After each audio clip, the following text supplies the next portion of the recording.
Good morning. आज आपण nucleophilic substitution reaction याच्यामधले जे मेकॅनिझम बघतोय आपण, त्या मेकॅनिझममधला सेकंड टाईप बघणार आहे. That is the SN1 mechanism. पहिल्यांदा आपण बघितलं होतं SN2 मेकॅनिझम. आता बघा, हे मेकॅनिझमचे जे दोन टाईप्स होते हे कशानुसार पडले होते आपण बघितलं होतं की न्यूक्लियोफिलिक सबस्टिट्यूशन रिॲक्शनमध्ये मुख्यतः काय होत असतं. There are two types of processes. दोन प्रोसेस होणार. पहिलेचा हा जो अल्किल हॅलाइड आहे, अल्किल हॅलाइड मधला हॅलोजन आणि कार्बन मधला बॉन्ड ब्रेकिंग ही एक त्याच्यात प्रोसेस होणार. अँड सेकंड प्रोसेस काय असणार, that is the formation of bond between carbon and nucleophile यांच्यामधलं बॉन्ड जे फॉर्मेशन होतं ते. आता बॉन्ड ब्रेकिंग आणि बॉन्ड फॉर्मेशन ह्या ज्या प्रोसेस आहेत ह्या एकाच वेळेला होणार की एकानंतर एक होणार, यानुसार त्याचे दोन मेकॅनिझमचे टाईप्स आहेत. पहिले आपण जे बघितलं SN2 मेकॅनिझम, त्याच्यामध्ये दोन्ही सायमल्टेनियसली प्रोसेस होतात. म्हणजे ज्या वेळेला बॉन्ड ब्रेक होत होता त्याच वेळेला बॉन्ड फॉर्मेशन सुद्धा होत होतं, है ना. बॅक साईड अटॅक आपण बघितला होता. पण आता SN1 रिएक्शन मेकॅनिझम मध्ये थोडासा वेगळा प्रकार असणार. पहिले आपण बघणार त्याचं एक्झाम्पल कोणतं आहे. Example of SN1 mechanism is the reaction between tertiary butyl bromide. हा टर्शरी ब्युटिल ब्रोमाइड आहे, रिएक्ट्स विथ KOH और NOH, aqueous solution of KOH और NOH यांच्यावर रिएक्शन होणार to give tertiary butyl alcohol. Alcohol form होत आहेत विथ Br minus, ना. Br मायनस त्या ठिकाणी वेगळा होणार. आता बघा, ही जी रिएक्शन आहे ह्या रिएक्शनचा एक्सपेरिमेंटली असं लक्षात आलंय की it is the rate of this reaction is directly proportional to the concentration of alkyl halide only. KOH किंवा NOHच्या त्याच्या कॉन्सन्ट्रेशनवर ह्या रिएक्शनचा रेट डिपेंड असणार नाही. फक्त एकाच सबस्ट्रेटवर या रिएक्शनचा रेट डिपेंड आहेत. म्हणूनच त्याला म्हटलेलं आहे सबस्टिट्यूशन न्यूक्लियोफिलिक युनिमॉलिक्युलर रिएक्शन.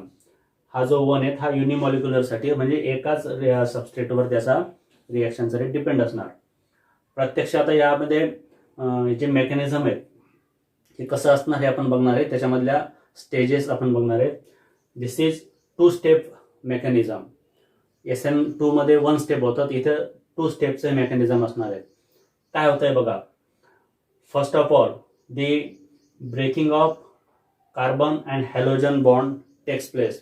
सगळ्यात पहिले हा कार्बन आणि हॅलोजन मधला बॉन्ड ब्रेक होणार.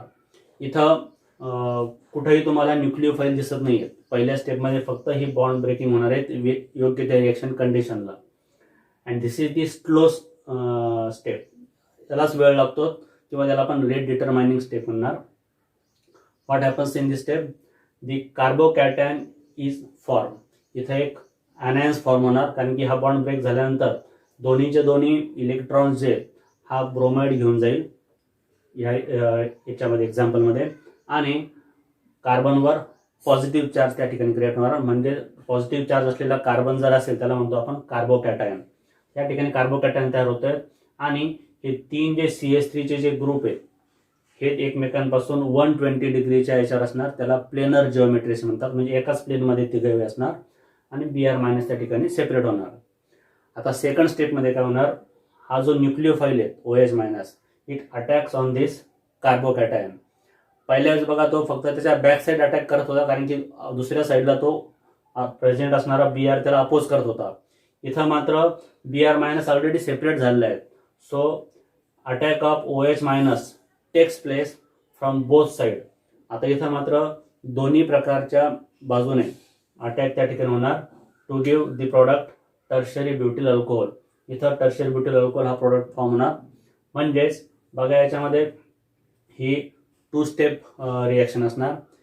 याच्यामध्ये कार्बोकॅटायन सगळ्यात पहिले फॉर्म होणार, त्यानंतर अटॅक ऑफ OH मायनस होणार. आणि इथं अटॅक बोथ साईडने असल्यामुळे, म्हणजे बॅक साईड ॲज वेल ॲज फ्रंट साईड, दोन प्रकारचे कंपाऊंड्स इथं पॉसिबल आहेत. म्हणजेच इथं जे आपण बघितलं होतं कॉन्फिगरेशन, तर पहिलं जे कॉन्फिगरेशन होईल हे रिटेन होईल अर्ध्या कंपाऊंड्समध्ये आणि अर्ध्या मॉलिक्युल्समध्ये त्याचं इन्व्हर्जन होणार. असं जर कंपाऊंड तयार होत असेल आणि हा जर अल्किल हॅलाइड जर कायरल कार्बन जर त्याच्यामध्ये असेल, म्हणजे ऑप्टिकली ऍक्टिव्ह जर तो असेल, तर दोन प्रकारचे कंपाऊंड इथे पॉसिबल आहे. ते दोन म्हणजेच डेक्स्ट्रो रोटेटरी अँड लिहो रोटेटरी. आणि दोन्ही प्रकारचे कंपाऊंड तयार होत असल्यामुळे हे जे कंपाऊंड तयार होईल हे रेसेमिक मिक्सचर तयार होईल. दोघांचंही सारख्याच प्रमाणात ते रोटेट करत असल्यामुळे, आणि म्हणून याला रेसेमायझेशन असंही म्हटलं जातं. म्हणजेच आपण जेव्हा SN1 मेकॅनिझम लक्षात घेतोय तेव्हा त्याच्यामध्ये ह्या चारही स्टेप्स आपल्याला लक्षात ठेवायच्या आहेत. हा दोघांमधला महत्त्वाचा फरक आहे SN2 reaction and SN1 reaction mechanism मध्ये. आता बघा, आपण जे दोन्ही प्रकारचे रिएक्शन मेकॅनिझम बघितलेले आहेत that is SN1 and SN2 reaction mechanism. मग कशावरून ठरणार की एखादी रिएक्शन ही SN1 असणार की SN2 असणार? आपल्याला बघावं लागेल की असे कोणते फॅक्टर्स आहे की जे ह्या मेकॅनिझम ठरवतात. That means we will see here the factors affecting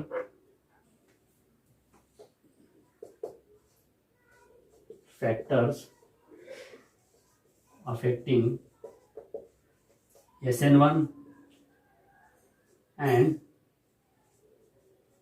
SN2 mechanism. या दोन्ही मेकॅनिझमवर अफेक्ट करणारे फॅक्टर्स कोणते हे आपल्याला बघायचे आहेत. There are 3 factors which affect the SN1 and SN2 mechanism. हे 3 फॅक्टर्स कोणते? तर त्याच्यातलं सगळ्यात पहिलं फॅक्टर आहे that is the nature of substrate.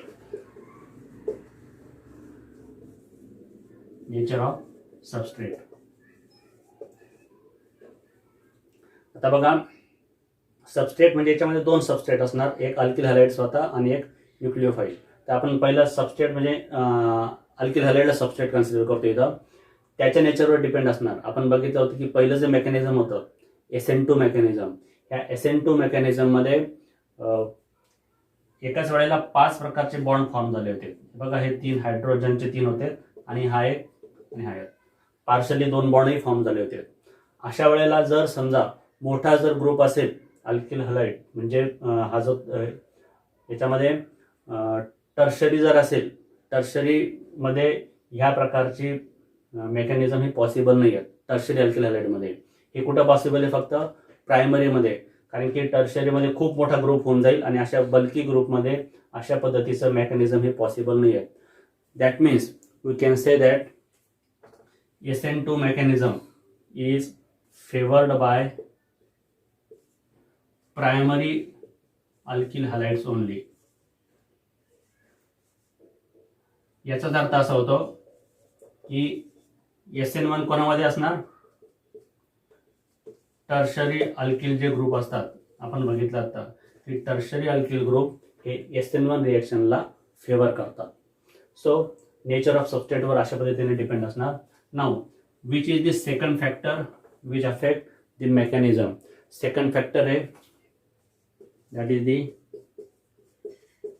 nucleophilicity of reagent. आता हा काय न्यूक्लिओफिलिसिटी? बघा, जो न्यूक्लिओफाइल आहे जो त्याच्यावर अटॅक करणार हा स्ट्रॉंग आहे की वीक आहे यानुसार सुद्धा हे मेकॅनिझम हे डिपेंड असणार आहे. जर समजा एखादा पॉवरफुल न्यूक्लिओफाइल जर असेल तर तो मात्र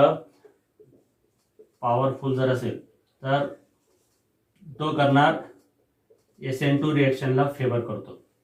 आता बघा, SN2 म्हणजे आता जे बघितलं आपण की त्याच्यामध्ये एकाच वेळेला 5 बॉन्ड फॉर्म होऊ शकतात. तर हा काय करतो? पॉवरफुल न्यूक्लिओफाइल हा कार्बोकॅटायन तयार होण्याची वाट न बघता डायरेक्टली त्याच्यावर अटॅक करणार आणि SN2 ला फेवर करतो. आणि जर कमी पॉवरफुल न्यूक्लिओफाइल जर असेल तर मात्र त्याला SN1 मेकॅनिझम शिवाय दुसरा ऑप्शन नाही आहे. कारण की त्याच्यामध्ये त्याला वेट करावा लागतं जोपर्यंत कार्बोकॅटायन फॉर्म होत नाही तोपर्यंत. So this is the second factor. Now the last and very important factor that is the solvent polarity. आता ही रिएक्शन ज्या सॉल्व्हंटमध्ये आपण घडून आणणार आहे तो जर पोलर जर असेल, जसं की वॉटर हा पोलर सॉल्व्हंट आहे, तर पोलर सॉल्व्हंट जर असेल तर मात्र त्या ठिकाणी SN1 रिएक्शन ही फेवरेबल असते. Polar solvent favours SN1 reaction. आता SN1 रिएक्शन कसे? SN1 मध्ये आपण बघितलं की 2 वेगळे आयन्स फॉर्म होतात पहिल्या स्टेपमध्ये, कार्बोकॅटायन आणि एखादा हॅलाइड. तर इथं काय करतात, पोलर सॉल्व्हंट काय करतो, जर समजा आयन्स फॉर्मेशन जर असेल तर त्या ठिकाणी त्याच्यामध्ये एक हायड्रोजन बॉन्डिंग तयार होते आणि एक सॉल्व्हेशनची प्रोसेस ही जास्त फास्ट होते, म्हणजेच त्या ठिकाणी एक स्टेबिलायझेशन तयार होतं. मग जर समजा सॉल्व्हंट पोलर सॉल्व्हंट जर असेल तर SN1 रिॲक्शन फेवर असणार आणि नॉन पोलर जर असेल तर मात्र SN2 रिॲक्शन ही फेवर होणार. म्हणजे ह्या 3 फॅक्टर्सवर या रिॲक्शनचं मेकॅनिझम हे डिपेंड असतात.